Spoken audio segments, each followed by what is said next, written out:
Celebrating those who have gone ahead of us.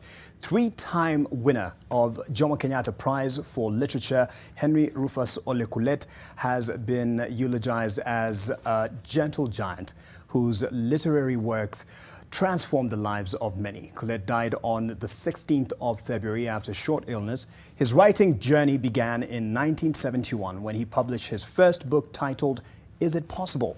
And as Ruth Sarmwe now tells us, his work is among current English set books in secondary schools.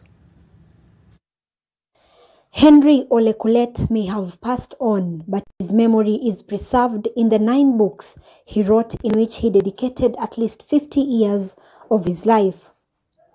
His writing, that is a wealth of African culture, did not go unnoticed, as he was awarded the Jomo Kenyatta Prize for Literature for his 3 pieces, Blossoms of the Savannah, Vanishing Herds, and The Elephant Dance.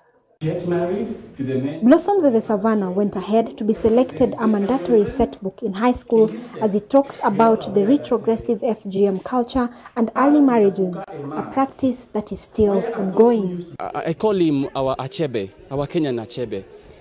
His books are just amazing, and particularly the book that we are reading as a class text, he's been able to capture the attention of the candidates because of the issues that he discusses that we can resonate with, we as Kenyans. The book has really helped us as youths in terms of guiding us according to the family issues that we have at home. Shows us that no matter how hard the life is, we can still change it. When we are determined to do something, we should also stick with it, and we should not let the tradition to stop us. And for the communities which continue practicing the traditions of FGM, early arranged marriages and the forced marriages, what I could ask for them is just to allow the culture to have the position in the society just like the male have.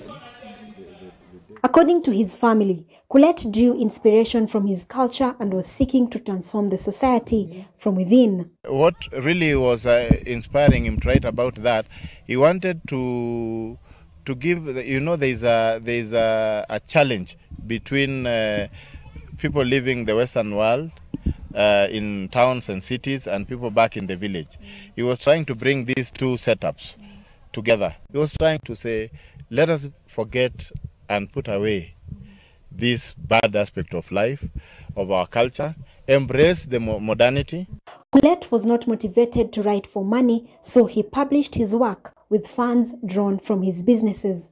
Upcoming writers are calling on the government to support them to publish African indigenous stories. Budding writers have a lot of challenges. Unlike the time when Ole Kulet started writing, maybe in early 70s, we upcoming writers face challenges when it comes to publishing.